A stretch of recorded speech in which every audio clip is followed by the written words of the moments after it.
ఈ మధ్యకాలంలోనే చాలా మంది అమాయకులు బలైపోతా ఉన్నారన్నమాట. నిజంగా. ఇప్పుడు నేను చెప్పబోయే ఈ విషయాలు మీరు 100% వినండి. లేని పక్షంలోనే మీకు కూడా నష్టం జరుగుతుందన్నమాట. చాలా మందికి ఇటువంటి ఈ సంఘటనలు ఎదురవుతా ఉన్నాయి. అదేంటనేది పూర్తిగా చెప్తాను. అప్పుడు మీకు క్లారిటీ వచ్చేస్తుంది. ఏంటంటే ఒక మహిళ పాపం వాళ్ళ ఊరు ఎళ్దామని జెప్పేసి ఆటో కోసం వెయిట్ చేస్తా ఉంది. అటుగా ఎళ్తున్న ఒక వ్యక్తి నేను మీ ఊరు వైపే ఎళ్తానని జెప్పేసి నమ్మబోలిగిన మాటలో ఆవిడతో మాట్లాడాడు. సరే కదా అని జెప్పేసి ఆవిడ ఎక్కింది పాపం. ఎందుకంటే ఆ ఆటోలో ఎవరూ లేరు. ఆ అమ్మాయి ఒంటి నిండా కూడా మంగళసూత్రం, నల్లపూసలు, చేతులకు గాజులు, అదే విధంగా వెండి పట్టీలు ఏకధాటిగైతే మొత్తం పైనుంచి కింద దాకా ఆవిడ ఉంది. వెళ్ళని సెటిల్డ్ ఫ్యామిలీ నుంచి వచ్చిందేమో ఆవిడ. అన్‌ఎక్స్‌పెక్టెడ్‌గా ఆవిడ ప్రయాణానికి ఎళ్ళిందేమో. అన్‌ఎక్స్‌పెక్టెడ్‌గా అక్కడి నుంచి ఆళ్ళ ఊరు ఎళ్ళాలనుకునే పరిస్థితి ఏర్పడింది ఆవిడకి. కాబట్టి ఆటో ఎక్కవలసిన పరిస్థితి ఏర్పడింది ఆవిడకి. కానీ ఇక్కడ ఆవిడ గమనించవలసిన మాటేంటంటే, ఒక వ్యక్తే వచ్చాడు. వచ్చి మీ ఊరు వైపే ఎళ్తున్నా అని చెప్పేసి అన్నాడు. అటువంటప్పుడు కొంచెమైనా ఆవిడకి డౌట్ రావాలి. ఎందుకంటే ఆటో డ్రైవర్ ఒక్కడుగానే ఉన్నాడు. అదే విధంగా ఎవరు లేరు గాబట్టి నా దగ్గర బంగారం ఉంది గాబట్టి కొంచెం జాగ్రత్తగా ఉండటం బెటర్ అని జెప్పేసి ఆవిడకి మైండ్‌లో రావాలి. కానీ ఆవిడకి మైండ్‌లో రాలా. సో, సరే కదా అని జెప్పేసి ఆటో ఎక్కింది. ఆటో ఎక్కిన తర్వాత అతను మాయమాటల్లో దింపి ఆటో వెళ్తున్న క్రమంలోనే అతనితో మాట్లాడుతూనే ఉందన్నమాట. అతను ఏయో మాయమాటలు చెప్తూనే ఉన్నాడు. ఆ మాయమాటలు వింటూనే ఉంది ఈవిడ. సో, ఎప్పుడైతే అతనికి కనెక్ట్ అయిపోయిందో కరెక్ట్‌గా నిర్మాణ ప్రదేశం ఏదైతే వచ్చిందో రోడ్డు పక్కన ఆపి ఆవిడ మీద దాడి చేయడం మొదలెట్టాడు.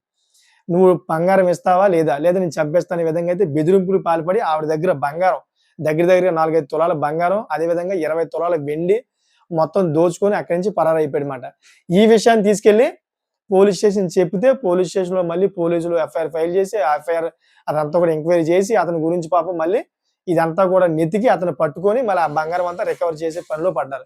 చూసారు కదా! మీరు అప్రమత్తంగా ఉండడం వల్ల పోలీసులు కూడా అక్కడ పాపం టైం వృధా అవుతుంది. అదే విధంగా మీ బంగారం కూడా పోగొట్టుకుంటున్నారు. అదే విధంగా మీ కుటుంబ సభ్యులు కూడా అందరూ కూడాను దుఃఖానికి పాలవుతూ ఉన్నారన్నమాట. దయచేసి మీరు బయటికెళ్ళిన పక్షంలోని తగు జాగ్రత్తగా ఉండండి. అపరిచిత వ్యక్తులతో మాట్లాడకండండి.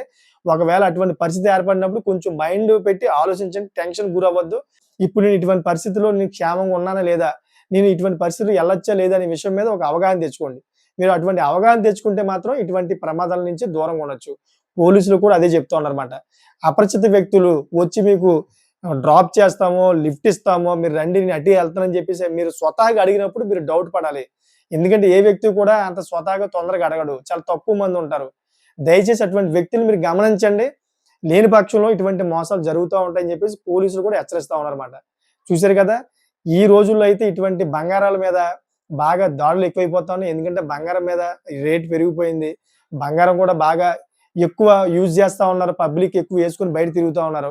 దయచేసి మీరు తిరగండి కాదంటలేదు గానీ, తగు జాగ్రత్తలో ఉండండి, తగు సేఫ్టీలో ఉండండి. అప్పుడు మీకు క్షేమంగా ఉంటారని నేను చెప్తా ఉన్నాను. అంటే అపరిచిత వ్యక్తులు దొంగల రూపంలో వస్తా ఉన్నారో వాళ్ళని మీరు క్యాచ్ చేయండి. వాళ్ళ కదలికలను క్యాచ్ చేయండి. వాళ్ళ మాటలో ఏయైతే ఉన్నాయో ఆ కథలకి మీరు పట్టుకున్నారంటే 100% ఇది దొంగ అని మీకు అర్థమైపోద్దన్నమాట.